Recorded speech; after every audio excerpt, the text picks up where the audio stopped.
Which narcissist gives the greatest eulogies?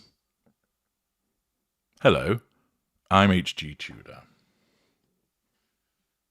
As many of you know, Doug Kramer died recently, and Doug and I had a very good working relationship. He regarded me as a friend of his. I provided a short eulogy to him because that was appropriate, given the fact that Doug was a decent man. I also separately explained how his death impacted on me to help you understand how I, H.G. Tudor, as a narcissistic psychopath, regard his demise. I know that Doug would have enjoyed the fact that I utilised his death as a teaching moment.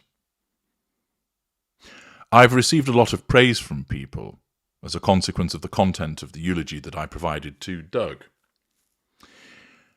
I am grateful for the acknowledgements that people have given and the praise that they've directed towards me, which of course demonstrates that they are under control and provides me with a little bit of fuel. The ability to speak in such terms about Doug is as a consequence of the level of my intelligence and the fact that I understand what it is that people like to hear in such circumstances. I spoke the truth of him.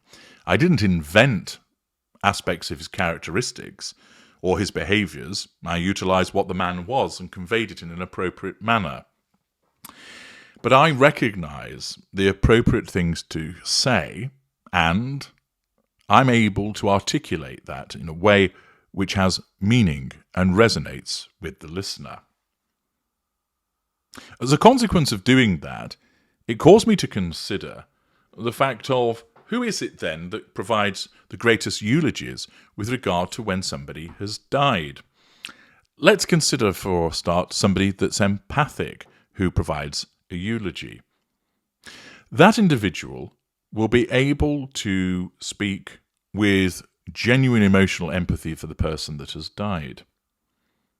They will speak about that individual undoubtedly with warmth, with affection, that they will remember them. However, that individual, when it comes to speaking, may find themselves so overwrought by their emotional response that they're not actually able to deliver the eulogy, that they become upset themselves, that they break down in memory of the person that has gone. It's not to say that every empath will behave that way, but we're having to talk in broad brush terms, and therefore, on balance, the advantage that an empath has with the eulogy is that what they have to say or write is invariably heartfelt.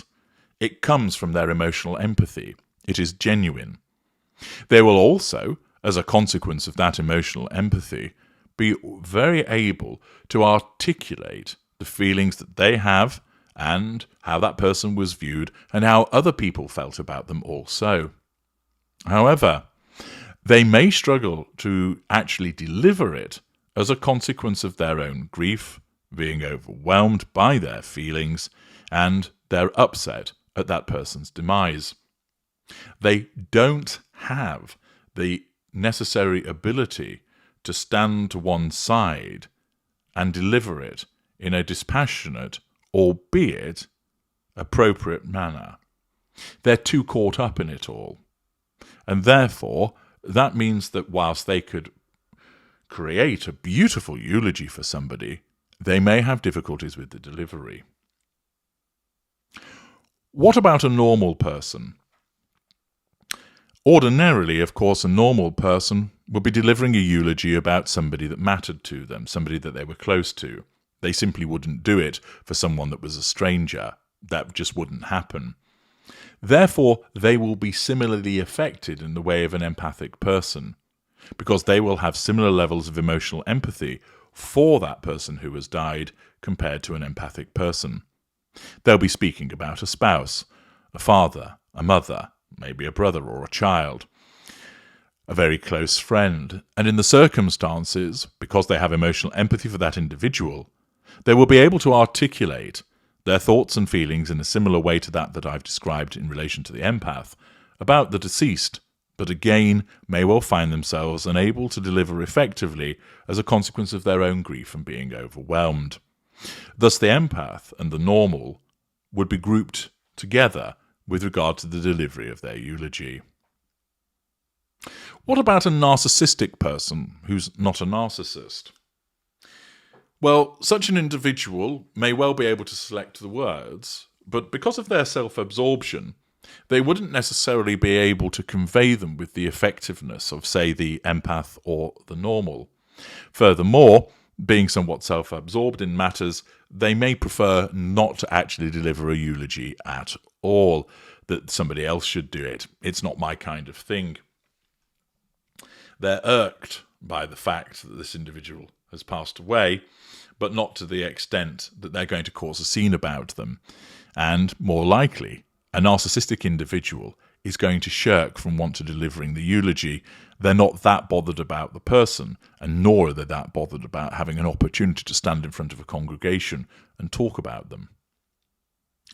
Let us then move on to the narcissists with regard to how they might, in broad brush principles, behave with regard to the delivery, the creation of and the delivery of a eulogy. With regard to the lesser narcissists, the lower lesser and middle lesser would be wholly inarticulate. They lack the emotional empathy and cognitive empathy to say anything meaningful, and therefore their eulogies would probably, if they bothered to turn up, be pretty perfunctory. They would simply list X was born on this date, they lived here, they married that person, this was their job, yep, now they're dead. It wouldn't be a glowing tribute to them because they would lack the cognitive ability to describe their lives, they lack the emotional empathy to do so also, and they don't have the cognitive empathy available to them. Thus, a eulogy that would come from lower lesser or middle lesser, as I say, even if they bothered to do it, and there's a good chance that they wouldn't, would be fairly perfunctory and would not be ranking amongst the greatest of eulogies that had ever been heard. Upper lesser type A would basically turn it into talking about themselves. They may be able to talk in glowing terms about the individual, the upper lesser A having a higher cognitive function ordinarily, but not always. But again, they have no emotional empathy or cognitive empathy, and therefore they would probably spoil the eulogy with misplaced jokes about the individual, where it's not entirely appropriate, given that it's their funeral. In the circumstances, therefore, the upper lesser type A would make crass observations which wouldn't be appropriate and would hijack the ceremony to talk about themselves.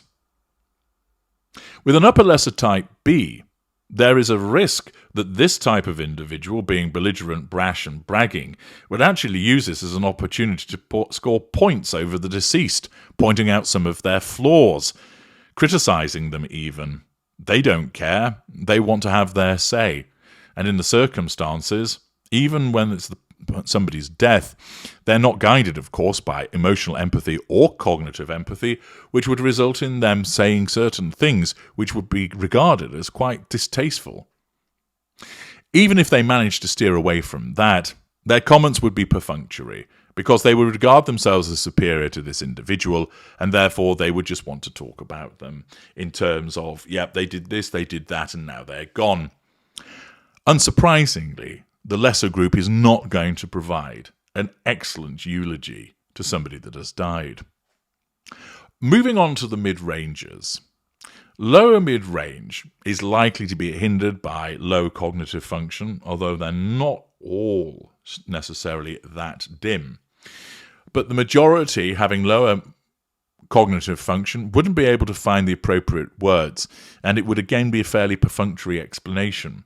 There would obviously be some pity plays thrown in as to how miserable they're left feeling about it, and thus it would be a combination of not particularly interesting and somewhat tedious as they would talk about themselves.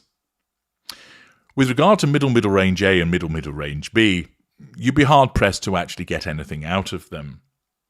Although they're generally speaking of a greater level of cognitive function, essentially they'll be so overcome with grief that they'll turn the funeral into their own personal wail fest. With regard to the middle range A, They regard themselves as a good person that had always helped this individual, and now that they're gone, their life is bereft. It has no purpose, and you would probably be left with them sobbing so much that they can't get their words out. The middle ranger type B will believe that their world is collapsing without this person. "Oh, Uncle Rupert, I can't believe that you've left me." The relatives are thinking, "You hadn't spoken to him for 8 years." But it doesn't matter in the mind of the middle range narcissist, not at all. The narcissist then goes on to say, "Uncle Rupert, you were my favourite uncle." "He was your only uncle," mutters somebody under their breath. But to the narcissist, of course, it's all about a performance for them. And again, similar to the middle range type A, the middle range type B, utilising it as a massive pity play, will turn on the waterworks, probably collapse, fall down from the pulpit, and make it so that they can't actually deliver the eulogy. They'll run over to the coffin, banging on the lid, going, Dad, why did you leave me? We were so close." While members of the congregation are thinking, Jesus Christ, they fought like cat and dog behind the scenes. All the show of the facade of the middle range narcissist, making it all about them. And therefore, the eulogy that they would provide would be unlikely to actually be heard, because they just turn it into a display of crass emotions from them. With the upper mid-ranger, they have the cognitive function to deliver something that's meaningful. They also have the cognitive empathy to do so.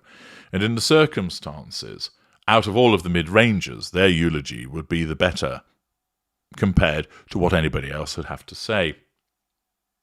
But there's also the fact that the upper mid-ranger would struggle to conceal their contempt for this person departing.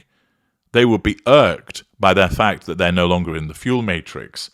And whilst they do have a decent handle on their ignited fury, they have a much higher threshold of control over it, in the circumstances, it's still likely that they wouldn't be able to keep it completely under wraps, and therefore would be moved to say things which would be interpreted as slightly unpleasant in relation to the deceased.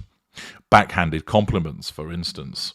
And therefore, whilst they have the capacity and ability to write some wonderful warm words because of their level of intelligence and cognitive empathy, it will be peppered with some asides which mean that it isn't going to be the greatest eulogy. Turning to the graters, it may come as no surprise that these are the individuals that are able to deliver the greatest eulogies. The reason for this is a combination of intelligence, cognitive empathy, a high threshold on their ignited fury, and generally their brilliance and excellence and aloofness means that they are able to select words which are truly meaningful. Those type of narcissists, like me, the ultra, have the ability to understand the power of words. We have witnessed meaningful speeches. We may have heard other eulogies and thought that was an excellent observation, which we then take by way of character trait acquisition. The greater is able to keep the irritation of that person's death under wraps in the context of providing the eulogy, has sufficient cognitive empathy to know what matters to a congregation, to the family, to friends, etc., in terms of what ought to be written or said. Furthermore, the greater narcissist or the ultra would have the capacity, through learned experience, to know these are the things which ought to be said about a person to have maximum impact. Furthermore, having no emotional empathy for this individual, you are not going to get the breakdown that might occur with the normal or the empath. You're not going to get the self-seeking whine fest of the middle mid-ranger. You're not going to get the attacks of the upper lesser type B or the snarky asides that would come from the upper mid-ranger. The greater or the ultra would proceed with a cold indifference which would simply come across to the uninitiated as them grieving, yet doing so without it being overt. That they have quiet reflection about this individual, that their muted response is a consequence of the grief that they're experiencing, albeit they're not displaying it with wailing and whining and tears.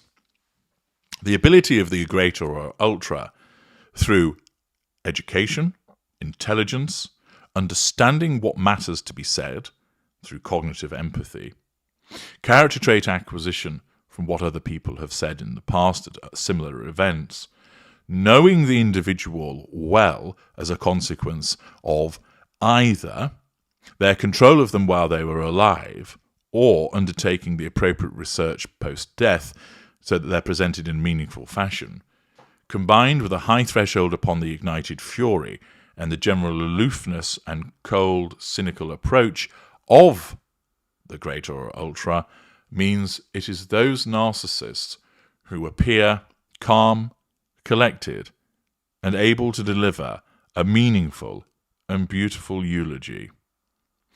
Whilst it's not from a position of genuine care or concern or grief in relation to the deceased, nevertheless, it is that classification of narcissist that is able to deliver something which will have people crying in the aisles, that would come afterwards shaking the hand and saying, "That was beautiful, so poignant." The greater and ultra not only understand what needs to be said, how to say it, but they're able to ensure that they keep a lid on their own reactions for the purpose of the facade. I thought it would be interesting, therefore, to provide you with a run-through of the various ways that people would react to such circumstances and why someone such as I is able to deliver such a eulogy as I did. I'm H.G. Tudor. Thank you for listening.